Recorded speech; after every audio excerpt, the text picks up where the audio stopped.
40절 말씀입니다. 제가 봉독해 드립니다. 이에 갑자기 큰 지진이 나서 옥토가 움직이고 문이 곧 다 열리며 모든 사람의 매인 것이 다 벗어진지라. 간수가 자다가 깨어 옥문들이 열린 것을 보고 죄수들이 도망한 줄 생각하고 칼을 빼어 자결하려 하거늘 바울이 크게 소리질러 이르되 내 몸을 상하지 말라.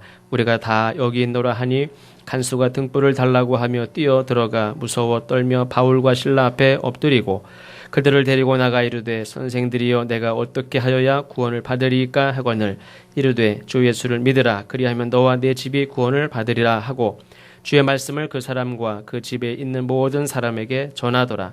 그 밤 그 시각에 간수가 그들을 데려다가 그 맞은 자리를 씻어주고 자기와 그 온 가족이 다 세례를 받은 후 그들을 데리고 자기 집에 올라가서 음식을 차려주고 그와 온 집안이 하나님을 믿음으로 크게 기뻐하니라. 날이 새매 상관들이 부하를 보내어 이 사람들을 놓으라 하니 간수가 그 말대로 바울에게 말하되 상관들이 사람을 보내어 너희를 놓으라 하였으니 이제는 나가서 평안히 가라 하거늘 바울이 이르되 로마 사람인 우리를 죄도 정하지 아니하고 공중 앞에서 때리고 옥에 가두었다가 이제는 가만히 내보내고자 하느냐. 아니라 그들이 친히 와서 우리를 데리고 나가야 하리라 한데 부하들이 이 말을 상관들에게 보고하니 그들이 로마 사람이라 하는 말을 듣고 두려워하여 와서 권하여 데리고 나가 그 성에서 떠나기를 청하니 두 사람이 옥에서 나와 루디아의 집에 들어가서 형제들을 만나보고 위로하고 가니라. 아멘. 가벨리아 성가입니다.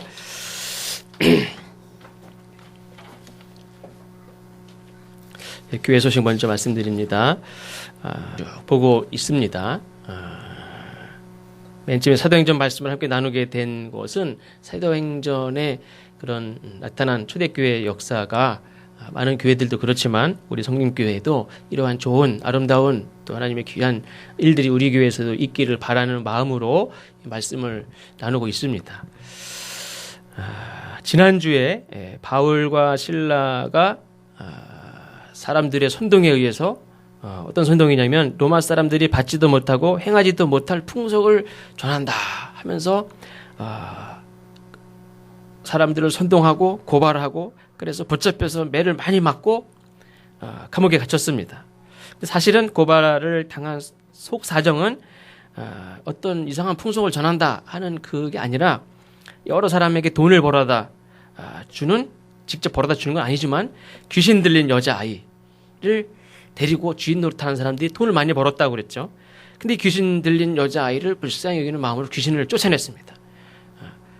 그러니까 이 여자아이를 통해서 돈을 벌던 많은 사람들이 괘씸하게 생각해가지고 이 사도 바울과 실라를 고발하고 또 다른 이유를 들어서 선동을 해가지고 감옥에 넣어버렸습니다. 그러니까 선한 일을 하고도 감옥에 갇힌 거죠. 그러니까 어떻게 보면 억울할 수도 있습니다. 억울하면 보통 공통된 것들이 하나가 뭐냐면 잠을 잘 못 자죠. 저도 뭐 다른 건 잘 모르는데 억울한 경우는 잠을 잘 못 자요. 잠을 못 잔 경우는 별로 없지만 예전에는 아무리 억울해도 그냥 자고 실컷 자고 일어나면 다 잊어버려요. 근데 요즘에는 전에도 말씀드린 대로 자도 안 잊어버리죠. 실컷 자도 안 잊어버려요. 또 생각나고 또 생각나고. 잠이 안 오죠. 너무 억울하면 잠이 안 옵니다. 왜 그러냐면 생각하고 또 생각하고 곱씹어서 생각하고 하다 보니까 시간이 지나가고 잠을 못 자는 거죠. 커피 먹어서 잠이 안 오는 게 아니라 괘씸하고 억울하고 그 상황을 생각하고 하다 보니까 그냥 밤을 꼬박 셉니다. 근데 바울과 실라가 그 밤에 막 찬송하고 기도했다고 그랬습니다. 억울하니까 그냥 막 찬송이라도 한 건가? 근데 사실 바울과 실라는 로마 사람이라고 그랬죠. 맨 마지막에 보면 로마 사람입니다. 로마 시민권을 가진 사람인데 로마 시민은 함부로 때렸다가는 사형도 당할 수가 있대요. 근데 이 로마 시민권을 가진 바울과 실라가 재판은커녕 그냥 붙잡히자마자 매를 맞고 감옥에 갇히게 됐어요. 내가 누구냐? 내가 로마 시민인데 이런 대접을 받을 수가 없어요. 그러나 그냥 뭐 자초지종을 물어보지도 않고 무조건 붙잡혀가지고는 막 두들겨 맞고 감옥에 갇혔어요. 나를 때린 놈들은 내가 거꾸로 고소하면 저것들은 다 죽은 목숨이에요. 근데 아무 말도 안 하고 가만히 있고 찬송하고 기도밖에 하지 않아요. 근데 어떻게 그럴 수 있느냐? 하나님께서는 감옥 밖에서 자유롭게 이렇게 복음을 전하고 설교하고 그러면 막 수천 명씩 모여서 그 말씀에 흠뻑 빠져서 듣고 뭐 병도 낫고 이런 일들을 막 역사도 하시지만 하나님께서 이 감옥에서도 감옥에서의 시간을 통해서도 하나님께서 무엇인가를 역사할 것을 믿는 믿음이 있었기 때문에 찬송하고 기도할 수 있는 거죠. 그냥 무서움을 떨쳐내기 위해서 찬송을 하는 게 아니에요. 어떤 무서운 깜깜하고 숲속을 혼자 걸 때 무서우면 노래를 부르는 경우도 있죠. 저도 중학교 때 한 3.5km를 이렇게 걸어 다녔어요. 어떤 때는 친구들이랑 저녁 때 한 중학교 때 공부 조금 하고 오다 보면 이제 깜깜하니까 친구들이랑 막 오면서 떠들면서 막 오고 반딧불이도 잡고 그런 때는 어떤 때 그런 때는 반딧불이도 있었어요. 그러면서 막 놀다가 어디만 딱 도착해서 지나갈 때 되면 다 조용해요. 남자애들만 7명 정도 되는데도 그 앞에만 지나가면 다 막 떠들던 애들이 조용하고 그냥 가요. 그 앞이 뭐가 있었을까요? 상여집. 옛날에는 그 동네에 누가 죽으면은 시신 들고서 이렇게 뭐 이렇게 딸랑딸랑 하면서 거기다 시신 이렇게 넣어가지고 쓰는 동네에서 공동으로 쓰는 상여를 두는 상여집이 있었어요. 근데 거기만 지나가면 애들이 다 무서워가지고 아무 말도 안 해요. 옛날 선교사가 그 눈이 펑펑 오는 날 길을 잃어가지고 무슨 집이 있어서 들어가서 거기서 하룻밤을 지내고 났다가 거기서 병에 걸려가지고 그 다음날 며칠 있다 죽은 경우도 있어요. 그러니까 그 동네에 급성 결핵으로 죽어서 시신을 내다가 장례를 지내는데 그 다음날 거기 가서 모르고 잤다가 자고선 하룻밤 거기서 지내고선 자는데 병이 옮아가지고 선교사인데 며칠 만에 죽은 그런 기록도 있어요. 그러니까 그거는 무서운 것도 있지만 더러운 것이에요, 사실은. 어떤 사람이 죽어서 어떻게 장례를 치렀는지 몰라요. 근데 이렇게 거기 양철문이었는데 이렇게 거기 가면 남자애들이 다 조용해요. 그럼 제가 뒤에 가다가 돌멩이로다가 양철문에다가 탁 던져. 탕 소리가 나면 막 기겁을 하고 막 도망가고 막 무서워했어, 무서워. 혼자 이렇게 밤에 산을 넘어올 때는 무서우면 막 흥얼흥얼 노래를 불러요. 그러면 그냥 산소가 다 공동묘지도 있고 그 앞을 지나갈 때도 무서우면 노래를 불러요. 그럼 무서워서 바울과 실라가 노래를 불렀느냐? 그게 아니에요. 무서움을 떨쳐버리려고 노래를 부르는 게 아니라 이제 곧 하나님이 어떤 일을 이제 하실 텐데 그것을 기대하면서 밖에서만 내가 자유로울 때만 하나님이 나를 통해서 복음을 전하게 하는 게 아니라 감옥에서도 하나님이 뭔가를 이제 이루실 텐데 그것을 기대하면서 난 잘 모르지만 하나님께서 이루실 일들을 기대하면서 이제 찬송을 부르고 기도한 거죠. 그러니까 감옥 밖에서뿐만 아니라 감옥에서는 분명 내가 불편하죠. 밖에 있으면 나는 편하고 뭐 내가 하고 싶은 말 막 할 수도 있지만 감옥에서는 일단 감옥에 들어오기도 전에 벌써 매를 실컷 맞고 감옥에 넣어서 다 묶여가지고 갇힌 상태죠. 그러니까 나는 지금 고통스러운 상황을 좀 보내고 있습니다. 근데 내가 밖에 있든 안에 있든 그 상황이 어떤 상황이든 그 모든 상황은 어떻습니까? 하나님이 구원의 역사를 이루는 현장이 된다는 거예요. 밖에서만 하나님의 역사가 일어나는 현장이 아니라 감옥에서도 그러니까 밖에서만 아니라 감옥에서도 또 그 현장도 물론이지만 그 시간도 이 시간은 아무것도 못하는 시간입니까? 그렇지 않다는 거죠. 하나님 역사가 이제 있을 그 시간이 임박했을 거라고 믿고 기다리는 사람이기 때문에 어떻게 보면 엘리야가 850명 우상 숭배하는 제사장들하고 상대했던 것처럼 그러면서 막 기도했던 것처럼 이 바울과 실라는 그렇게 기도하지 않았나 이렇게 생각을 하면서 사실 바울은 아시아로 가려고 그러다가 유럽으로 오게 됐죠. 유럽을 향해서 발걸음을 뗀 것조차도 또 이 빌립보에 와서 루디아라는 여자를 만나게 된 것도 마찬가지고 귀신 들린 여종을 만나서 치유한 것도 마찬가지고 매를 맞고 갑자기 어느 날 그냥 감옥에 그냥 끌려 들어온 것도 근데 감옥에 끌려 들어왔다가 오늘 말씀에도 나오지만 그 간수와 온 가족이 구원받는 일들 이 모든 일들이 사도 바울이 철저히 준비하고 계획하고 경험에 의해서 이렇게 진행된 일이냐? 절대 그렇지 않죠. 한 가지도 바울이 계획하고 준비하고 예상한 일들이 하나도 없어요. 그러니까 하나님이 만나게 하시니까 그냥 만난 거예요. 바울은 하나님 만나게 하시는 사람 만나고 고쳐야 될 사람 만나게 하시면 고치고 감옥에 보내시니까 역시 그곳에서 하나님이 무엇을 하게 하실 거라는 걸 믿음이 바울에게 있으니까 기도하고 찬송했다는 거죠. 그러니까 감옥에 왔으니까 나는 이제 아무것도 못하느냐? 그게 아니라 하나님이 누구를 만나게 하실 건지, 그 많은 사람들이 다니는 길에서 귀신 들린 여자아이를 만나서 고쳤듯이 이 감옥에 들어오게 하셨는데 감옥에 누구를 만나게 하실 거고 무엇을 행하게 하실 것인지 기대하고. 그러니까 사도 바울의 행적은 사도 바울이 준비하고 계획한 일들을 한 게 아니라 사실은 다 하나님이 인도하시는 대로 그냥 순종하면서 따라가면서 행한 일들, 그러니까 하나님이 하신 일들이에요, 사실은. 그러니까 감옥에 내가 갇혔습니다. 그러면 감옥에 갇힌 건 나지만 하나님도 갇혔습니까? 그렇지 않죠. 나는 갇혔지만 하나님이 갇힌 게 아니에요. 또 바울과 실라를 고발하고 감옥에다 가둔 사람들 입장에서 보면 사도 바울과 실라는 감옥에 갇힌 거지만 하나님의 입장에서 보면 바울과 실라가 갇힌 겁니까? 갇힌 게 아니라 하나님이 바울과 실라를 감옥으로 보낸 거예요. 나는 갇혔다고 생각하고 바울과 실라를 고발한 사람들은 저는 이제 가뒀다 생각할지 모르지만 하나님 입장에서 보면 바울의 사실 속 믿음으로 볼 때는 하나님이 나를 이걸 보낸 거예요. 로마도 마찬가지죠. 로마 붙잡혀 온 겁니까? 하나님이 보내신 거예요. 본인도 로마로 가고 싶어 했고 하나님이 보내신 거예요. 방법만 보통 상식적인 방법이 아닐 뿐이지 하나님 나를 보내신 거예요. 감옥으로도 하나님이 보내신 거예요. 어떤 사람들은 여기저기 이렇게 떠돌아다니면서 살다가 밀려 여기 인천까지 왔다 이렇게 얘기하시는 분들이 있어요. 내 가족이 여기저기 살다 떠밀려서 여기까지 왔습니까? 아니면 하나님이 이쪽으로 보내신 겁니까? 신앙이 뭡니까? 하나님 믿는다는 거는 내 삶의 주인이 하나님이라는 거. 하나님이 책임지신다는 거죠. 그리고 염려하지 않고 내가 어디에 있든지 하나님이 보내셨다고 믿는 그 믿음이지 나는 떠밀려 여기 살다가 아유 여기까지 왔다. 그러면서 하나님 믿는데요. 그럼 믿는 게 아니죠. 어디 있든지 하나님의 역사를 기대하고 하나님이 이루실 것을 기대하고 하나님이 누구를 만나게 하실 건지를 기대하고 그리고 기도하고 찬송하던 중에 지진이 났습니다. 옥문이 순식간에 열렸습니다.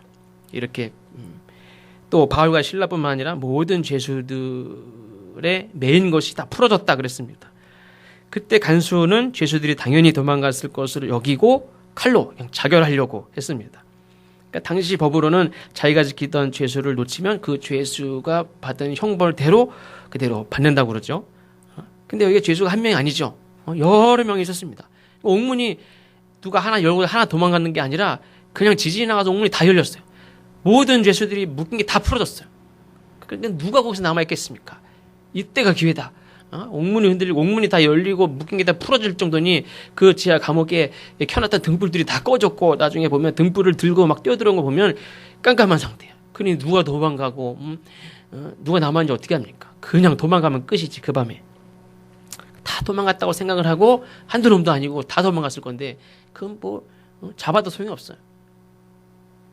그래 간수는 다 틀렸다고 생각하고 그 자리에서 그냥 칼로 확 죽어버리려고 하는데 바울이 크게 소리를 지르면서 내 몸을 상하지 말라. 우리가 다 여기 있노라. 그러니까 바울도 신기하죠. 어떻게 죽으려고 그러는지 어떻게 알았는지 막 소리를 질러요. 등불을 들고 감옥으로 뛰어 들어와서야 얼굴을 보고 무릎을 꿇고 이렇게 질문을 하는데 바울은 저기 간수가 어디 있는지도 어떻게 알아요? 그 막 난리가 나고 막 우왕좌왕하는 그 와중에 간수가 죽으려고 하는 걸 어떻게 알고 그 생각을 어떻게 하고 있냐 말이에요. 자기 몸 추스르기도 바쁘죠, 사실은. 옆에 있는 신라를 챙기기도 바빠요, 사실은요. 근데 저 밖에 지키고 있는 간수가 죽으려고 하는 거를 어떻게 알고 막 그거를 신경 쓰고 있냔 말이에요. 그러니까 바울은 그 감옥 안에서도 자기 신경 쓰는 사람이 아니에요. 다른 죄수들도 물론 생각했을 것이지만 그 간수를 생각하고 있었다는 걸 알 수 있어요. 막 큰 소리를 지르면서 내 몸을 상하지 말라. 우리가 다 여기 있노라. 그때 간수가 등불을 들고 등불을 받아가지고 감옥으로 들어와서 확인하는 동시에 죄수들이 다 있단 말이에요. 야 다행이다 하면서 죄수들을 못 도망가게 꼼짝 마. 그리고선 다시 다 들어가. 그리고선 감옥 문을 막 걸어 잠갔습니까? 아니죠. 등불을 들고 들어가서 어떻게 했습니까? 뛰어 들어가서 바울과 실라 앞에 엎드렸습니다. 아까는 그냥 매를 들고 죄수들을 거칠게 때리고 일단 말을 잘 듣게 하려면 일단 두들겨 패야 그다음부터 말을 잘 듣죠. 그러니까 이 감옥에서 간수들은 두들겨 패는 게 일이에요. 일단 뭐라고 뻥끗만 무조건 두들겨 패고 뻥끗 못하게 두들겨 패고 그냥 가만히 반 죽여놓고 그 다음에 얘기를 하는 거예요. 그렇게 거칠게 죄수들을 다루던 사람이 29절에 보면 무서워 떨면서 바울과 실라 앞에 엎드립니다. 죄수들을 꿇어 반 죽여놓는 사람이 오히려 거꾸로 엎드리죠. 무릎을 꿇었습니다. 보통 사람들은 돈 많은 사람에게 내가 만약에 아쉬워서 뭐 돈을 빌려야 된다든지 그 사람에게 내가 신세를 져야 된다든지 그럼 무릎이라도 꿇습니다. 지위가 높으면 무릎을 꿇고 사장님 앞에서는 무릎을 꿇고 치사해도 무릎을 꿇고 간도 쓸개도 빼놓고 무릎을 꿇고 세상 사람들은 필요하면 돈을 벌자니 어떻게 합니까? 그냥 나보다 지위도 높고 권력도 있고 힘도 있고 사장님이고 뭐 그러면 무릎을 꿇죠. 근데 바울과 실라는 그 누구 앞에서도 무릎을 꿇지 않은 사람이고 두려움도 없었고 감옥에서도 역시 두려움이나 걱정이나 염려 이런 걸 찾아볼 수가 없어요. 죄수들이 기도하고 찬송하는 걸 들었다고 그랬죠. 그럼 간수도 본단 말이에요. 많은 죄수들을 다뤄봤지만 저런 놈은 처음이에요. 도망갈 수 있는 기회가 지금 결정적인 순간이 생겼음에도 불구하고 전혀 이동도 하지 않고 오히려 자살해서 죽어버리려고 하는 사람을 막 말려서 살게 하는 저 사람들이 누군가. 감옥 안에서도 전혀 틀어짐이 없고 당당하고 담대한 그 모습을 간수가 보고 있단 말이에요. 예전에 제가 어렸을 때 그 암행어사 박문수 드라마가 있었어요. 그거를 재밌게 봤어요. 근데 암행어사는 어떻습니까? 모든 일을 파악하고 악행을 저지른 그 고을 관리를 결정적인 그 증거를 다 확보하고 딱 판결하기 직전까지는 숨기죠. 신분을 숨기고 나를 혹시 알지도 못하면서 나를 막 잡아다 감옥에 쳐넣어도 감옥에서 그냥 있어요. 근데 비굴합니까? 당당해요. 그걸로 고을 관리가 딱 알아챘으면 저놈이 도대체 어떤 놈인가 저렇게 당당할까? 그럼 알아보기라도 하면은 빨리 파악이 되면 잘못했습니다 할 텐데 고을 관리들은 악행을 저지르는 고을 관리들은 또 그런 때에 또 미련해요. 감옥에서도 저렇게 당당한 저 사람이 누군가를 좀 파악을 하면 나중에 험한 거는 안 볼 텐데 그냥 무시. 근데 그 안에서 암행어사는 나를 가둔 저 관리 악행과 비리 모든 증거를 다 확보만 되면 어떻습니까? 감옥 안에서 나를 죽이려고 할지라도 암행어사 출두요. 내 이놈! 그렇게 호령할 자가 누굽니까? 바로 나란 말이다. 그 기회만 보고 있어요 이제. 그러니까 내가 왜 두려워하고 굽신굽신하고 살려달라고 할 필요가 뭐가 있어요. 죄수들을 가두고 있던 간수가 볼 때는 감옥 문이 막 열리고 도망갈 수 있는 그 기회에 움직이지도 않고 가만히 남아서 오히려 자결하려고 하는 간수를 말려서 살게 하는 사람들, 저들을 고발한 사람들은 로마 사람들이 받지도 못하고 행하지도 못할 풍성을 전한다 하는 죄로 고발을 했지만 알만한 사람은 다 알아요. 뭘 압니까? 어떻게 합니까? 지난주에 말씀드린 대로 지지난주에 빌립보에 용한 점쟁이 여자아이가 있는데 모르는 사람이 없어요. 많은 사람들에게 돈을 벌어다 주는 그 귀신 들린 여자아이에게 들어갔던 귀신을 쫓아낸 사람이니까 동네 사람이 다 알아요. 그 용한 점쟁이 여자아이가 귀신 들려서 점을 잘 친다는 소식도 알지만 그 여자아이에 있던 귀신을 쫓아내서 그 주인들이 얼마나 안타까워하고 고발하고 성질나고 화가 나고 막 난리가 났는지 이 사건이 장안의 화제란 말이에요. 그래서 잡혀온 거 아는 사람은 다 알아요. 그걸 모르면 간첩이죠 오히려. 그러니까 방금까지도 자결하여 죽으려고 했던 자가 등불을 들고 뛰어 들어와서 두려워 떨면서 이렇게 말하지 않습니까? 선생들아 내가 어떻게 하여야 구원을 얻으리까? 근데 간수는 어떻게 바울과 실라에게 구원 얻는 방법을 물을 생각을 했을까? 지진이 나서 감옥의 문이 비틀리면서 빗장이 다 풀리고 메어진 것이 다 풀어진 그 상황에 구원 얻는 것이 뭐가 그렇게 급합니까? 지금 죄수들이 도망갔을까 봐 죽어버리려고 했던 사람인데 죄수들이 이 사람에게서 가장 중요한 게 뭡니까? 죄수들이 남아있는 거, 도망가지 않았다는 게 어떻게 보면 제일 중요한 사실이에요. 시급한 건 뭐냐면 죄수들을 다시 이것들이 마음 바꾸기 전에 죄수들이 마음 바꾸면 어떻게 합니까? 벌써 문 밑장은 다 열렸고 감옥 문은 열렸는데 빨리 마음 바꾸기 전에 감옥 문을 다 잠그고 넣어야지. 지금 중요한 게 뭐예요? 저놈들이 도망갔을까 봐 죽어버리려고 했는데 목숨을 버리려고까지 했는데 빨리 감옥에다가 넣어야 되지 않습니까? 중요한 게 그게 아니란 말이에요. 근데 이 간수는 그 와중에 뭘 물어보냐면 어떻게 내가 구원을 받겠느냐 하는 걸 물어보고 있단 말이에요. 근데 왜 이 바울과 실라에게 물었을까? 귀신 들린 여자아이에게 있어서 귀신을 쫓아내서 새 사람이 되게 한 사람들이기 때문에 그래. 그걸 알고 있기 때문에 죽을 생각을 했던 사람, 그 순간에 영혼 구원이 얼마나 중요하고 만약에 죄수들이 그 상황에 마음 바꿔 다 뛰쳐나갔으면 조금 전에는 자기가 혼자 죽어버리려고 했지만 이제는 자기가 죽임을 당할 처지가 될 수도 있어요.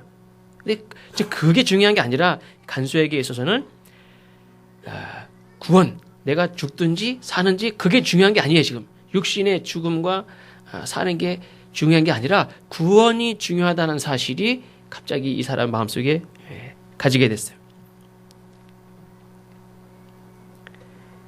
죄수를 가두어서 두는 게 이 간수에게 가장 중요한 문제였었는데 그 죄수가 있어야 내가 살고 죄수가 도망가면 자기 죽는 거니까.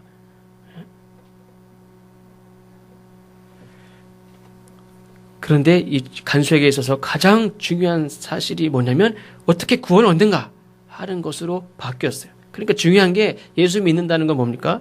바뀌는 거예요. 내가 가장 중요하게 여기는 게 바뀌는 거예요. 좀 전에 내가 저 죄수를 가두는 게 내가 살 길이고 죄수가 도망가면 나는 죽을 목숨이고 이것에 내 목숨이 왔다 갔다 했는데 지금 이 간수는 어떻게 됐습니까?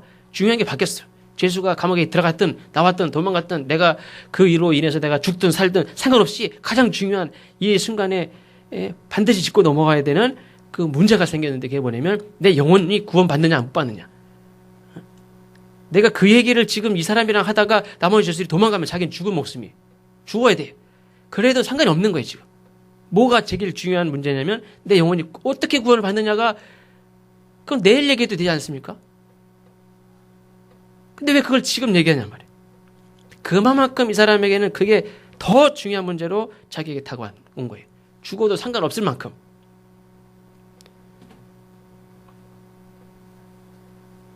예수 믿으면 중요한 문제가 바뀌는 거예요.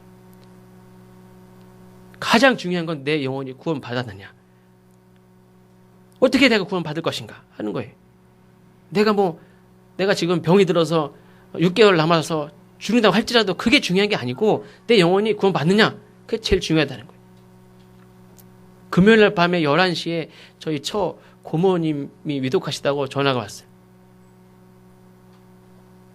그러면서 예수님 영접할 수 있도록 기도해달라고 한번 신방와달라고. 그래서 내일 가겠습니다. 밤 11시니까 토요일날 가려고 그랬는데 밤 11시쯤 전화 왔는데 12시 거의 다 돼가지고 돌아가실 것 같다고 전화가 왔습니다. 그 다음에 새벽에 돌아가시다가 전화가 왔어요.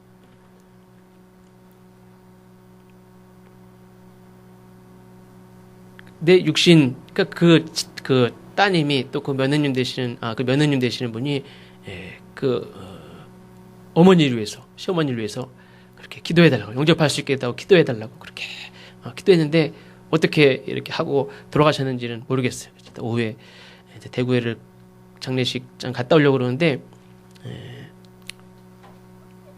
이렇게 어쨌든 이렇게 생사를 이렇게 왔다 갔다 하시면서 계셔서 돌아가셨기 때문에 어떻게 영접기도 했는지 또 그게 절대적인 건 아니라고 생각해 저는요.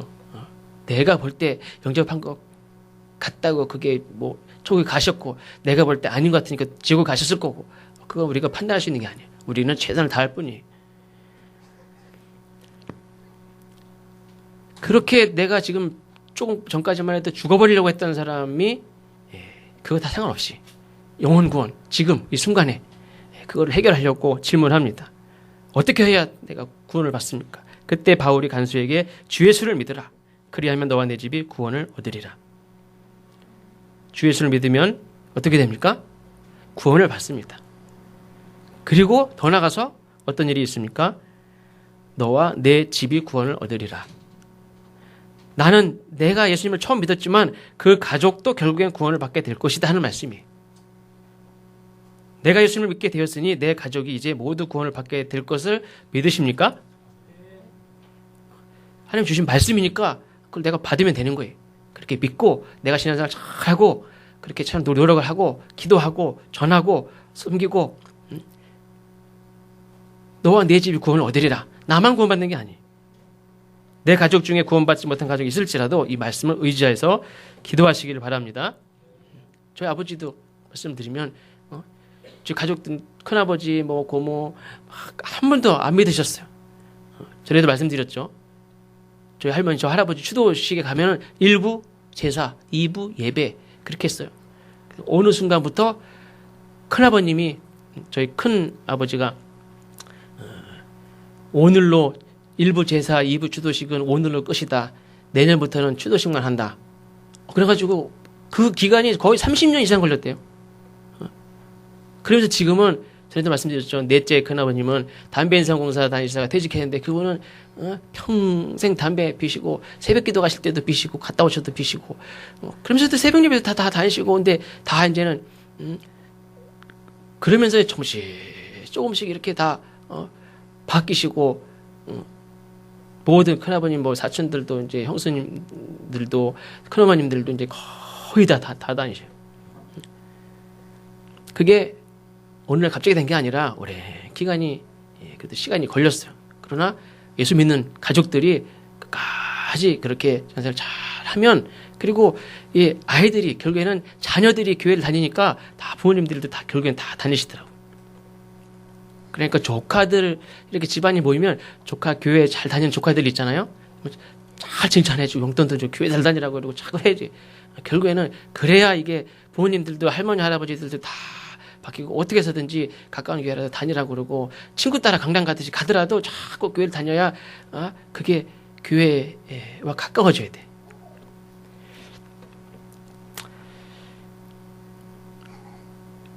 당시 사람들은 로마 황제에게만 주라는 표현을 썼고 유대인들은 물론 이제 어떤 선지자와 같은 선생님에게 뭐 이렇게 또 붙이는 경우가 있었지만 로마 황제에게 주라는 칭호를 붙였습니다. 빌립보는 로마 식민지니까 당연히 주는 로마 황제입니다.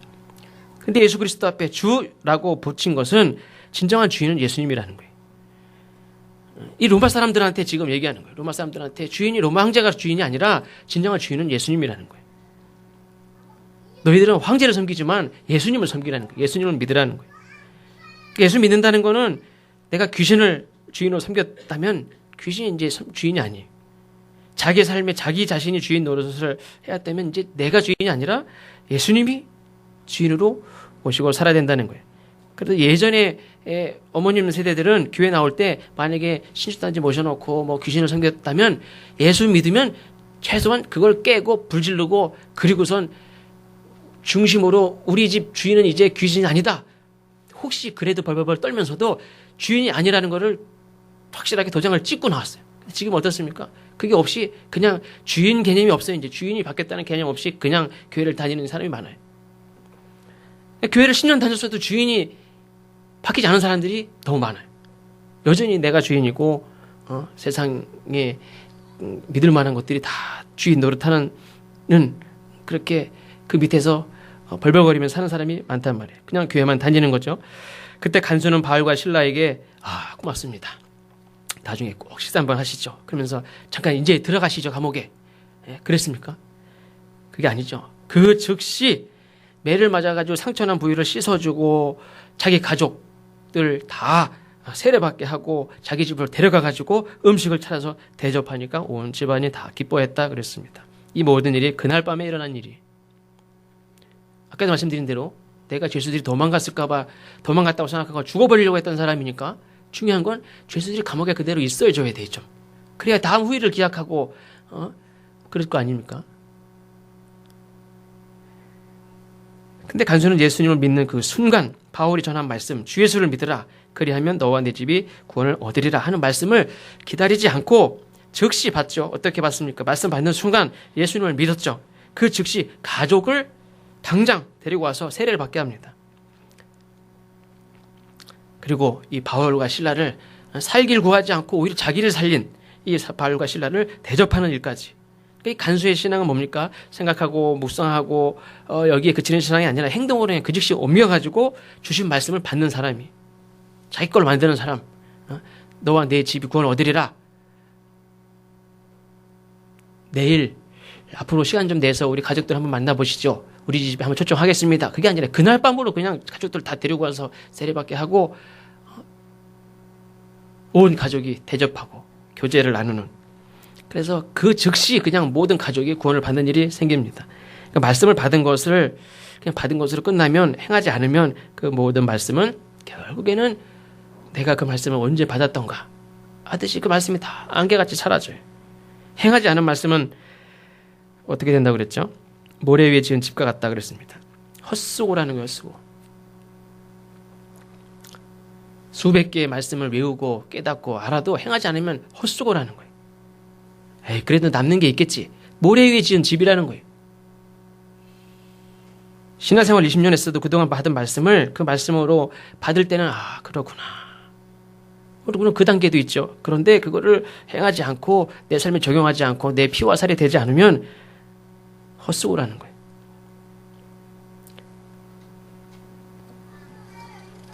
내가 가만히 있고 내가 움직이지 않으면, 하나님의 말씀은 내 삶에 적용하지 않으면, 행하지 않으면 아무 소용이 없어요. 간수가 죄수를 감옥에서 불러내서 자기 집에 식사를 하죠. 근데 다음날 정부에서 지시가 내려옵니다. 이 사람들을 풀어줘라. 간수가 생각할 때 얼마나 잘된 일입니까?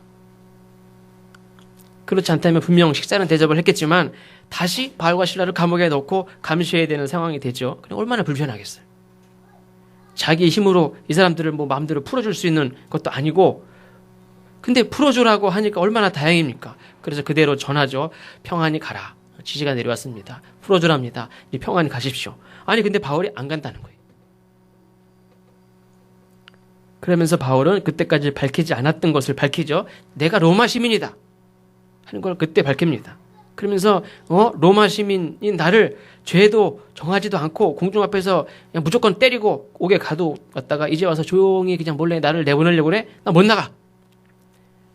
불법을 행하고 로마 시민을 함부로 막 채찍을 때리고 감옥에 가던 관리들을 직접 와가지고 직접 와서 나한테 사과하고 데리고 나가지 않으면 나 안 나가. 호통을 쳐요.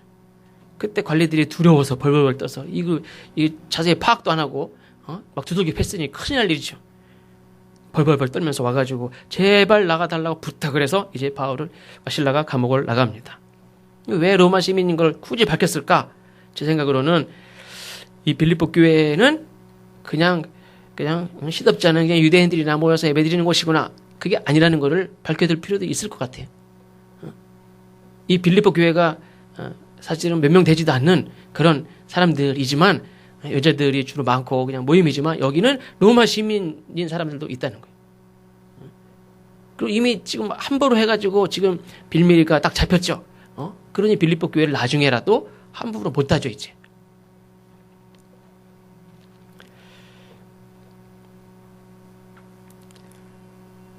빌립보 교회는 이렇게 시작이 됐습니다. 바울과 실라가 감옥에 갇혔지만 감옥에 갇힌 것 때문에 나는 무엇을 못하고, 사실 하나님도 아무것도 못하실 거라는 그런 생각을 가질 수 있지만 그게 아니죠. 하나님께서 나를 감옥에 보내셔서 감옥에서 누구를 만나게 하시고 어떤 일들을 행하게 하실 것인지를 기대하고 그런 마음으로 믿음으로 기도하고 찬송할 때에 오히려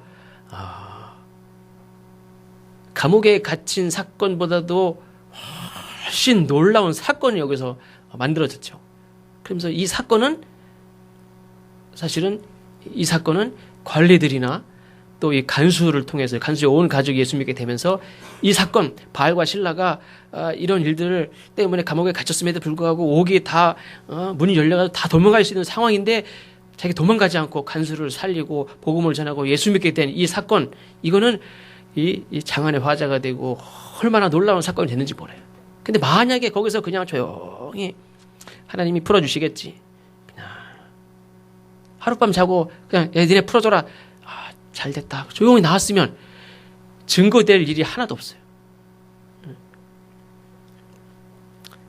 이 우리가 살아가는 삶이 어떤 때는 아까도 말씀드린 대로 내가 살아가는 이 환경이 상황이 처지가 어렵고 힘들고 떠밀려서 어쩔 수 없이 이렇게 우리가 이곳에서 이런 일들을 하면서 이곳에서 하는 게 절대로 아니라 하나님이 나의 삶의 주인이시고 하나님이 보내셨고 하나님이 나를 통해서 어떤 일들을 놀라운 일들을 이루실지를 기대하고 또 믿음으로 바라보고 생각하고 또 해석하고 적용하면서 그렇게 찬송하고 기도하면서 살아가시는, 그래서 어떻게 보면 별일 없이 조용히 하루를 지나갈 수도 있는 그런 상황이었지만 어차피 결과적으로 어차피 다음날 풀어질 거 조용히 있다 나갈 수도 있지만 사도 바울과 실라는 그런 인생이 아니라 하루를 살아도 하나님께서 오늘 이 밤에 어떤 일들을 나를 통해서 하실 것인지 기대하고 믿음으로 찬송하고 기도했던 것처럼 우리가 그런 믿음으로 살 때에 우리가 오늘 하루를 헛되게 보내는 게 아니라 하나님 오늘 하루를 통해서 또 귀한 일들을 하나님 역사가 증거가 되는 일들을 이루실 줄로 믿고 살아가시는 저와 여러분 되시기를 주의 이름으로 축원합니다. 아멘. 찬송가 288장 함께 부르시면서 사도 바울과 실라가 고백했던 그런 역시 그냥 조용히 매 맞아서 아픈 것도 있지 않습니까? 그러면 그냥 이렇게 하루를 자기 몸 다스리면서 가만히 잤으면 하루 조용히 나갔을 텐데 그렇게 하지 않고 하나님이 이루실 일들을 기대하고 찬송했을 때에 놀라운 일들을 경험했던 그 간증이 있었던 것처럼 우리 찬송가 288장의 가사가 우리 삶의 간증이 될 수 있는 그런 찬양이 되기를 소원하면서 함께 찬양하시면서 하나님 앞에 예물을 봉헌하시겠습니다.